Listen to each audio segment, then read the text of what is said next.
It is Kate Borsay on Times Radio. It's the evening edition. Now, in a slight change to our schedule, we have an exclusive interview by TalkSPORT News with Jermaine Jenas, who, of course, has been sacked today by the BBC. We're joined by Deputy News Editor Alex Dibble, who's with us now. Alex.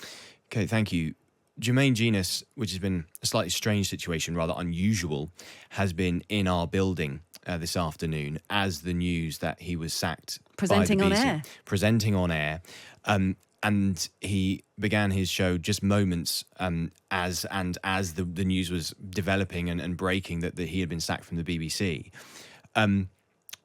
All we knew at the time was that it was over complaints that had been made about his workplace conduct, inappropriate behaviour.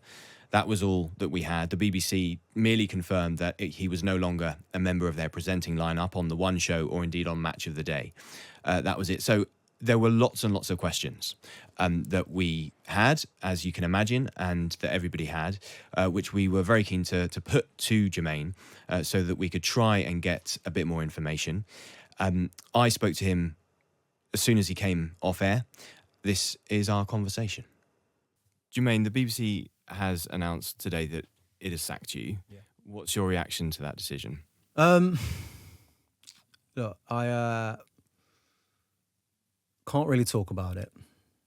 As you can probably see, I am not happy about it. But currently, as it stands, I'm going to have to let the lawyers deal with it. You know, there's two sides to every story, as we know. So that's all I can say right now. It's being reported that you sent unsolicited texts to a female member of staff at the One Show. Is that true? There's, like I said, I'm not happy about this situation. I'm going to be speaking to my lawyers about it, is all I can say right now. Are you able to elaborate at all about the complaints that were made? What exactly did they relate to? No. Was it something concerning one colleague or more than one? I'm going to have to, like I said, speak to my lawyers about this situation. I'll definitely, as you can see by probably, like I said, my reaction, I'm not happy at all about the outcome of this, but I've got to leave it in the hands of the lawyers right now. Were you surprised that any complaint was made against you? I can't really talk, maybe as much. I can't really talk right now. I've got to leave it in the hands of the lawyers. Like I said, I'm it's hard, and there's definitely two sides. Just a couple of logistical questions. When did the BBC tell you that you were being sacked? I can't talk about that, unfortunately. All of this is, with my lawyers, and I'll be probably, like I said, responding through my lawyers. Okay. I totally appreciate why that is what you're going for. I'm sure you can understand why. Want to ask you. Yeah, you've got a job to do. When were you first made aware that a complaint had been made? I can't talk about that. You've spoken about legal proceedings. Are they already underway, or are you in the process of getting them underway? I can't talk about that.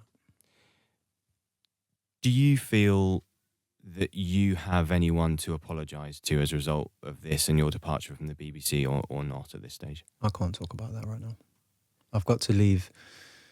I've just got to leave this to a team of lawyers at the minute who are, I suppose just managing the situation. This is, it's tough, but it is, I have to take I've got to listen to my lawyers. You've said on a few occasions that you're not happy, that you will instruct your lawyers and that there are two sides to every story, and that that's the case here. Do you see, therefore, any reason why you wouldn't be able to continue working going forward in sports presenting or indeed in the industry as a whole? I can't talk about that right now. Appreciate your time. Thank you very much. Thank you very much. Can I just add, Jermaine, I can see that you are absolutely fuming. Yeah. And I totally appreciate Is this still on air? Yeah, we're still recording. Can you turn And it off? I just want to ask you this on tape. I can see that you're fuming, right?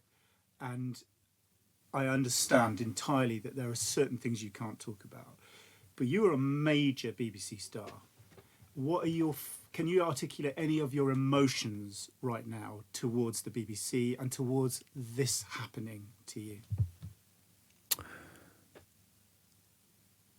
I can't talk about it right now. You can talk about how you feel inside.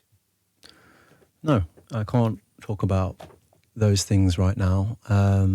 Like I said, there is definitely, there's two sides to this whole thing, and my lawyers are going to be taking over from now on. When do you hope your side can be aired? What sort of timescale would you hope you can get your side of the story out? Sorry, I can't. Okay.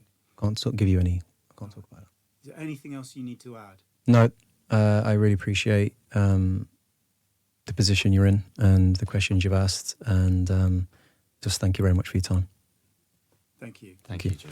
Appreciate it. All right, well, that was Jermaine Jenas speaking immediately after his show. He was presenting live on the Drive Time show on TalkSPORT today as the report came through, as the BBC confirmed that it was no longer going to be engaging the services of Jermaine Jenas. He was sacked from Match of the Day and from the One show over inappropriate behaviour, but he couldn't comment on that at all.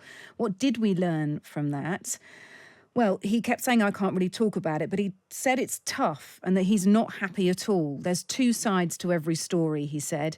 He'll be speaking to his lawyers about it. He wants to leave it in the hands of lawyers. He wouldn't confirm that there was a text or a message sent to a female colleague. And he also wouldn't say much more on how he felt about his emotions at this time or about his future. But it was important to air that, and it was important to be able to give Jermaine Jenas the right of reply. This story breaking whilst he was presenting TalkSPORT live on air. So that's why we've brought you that.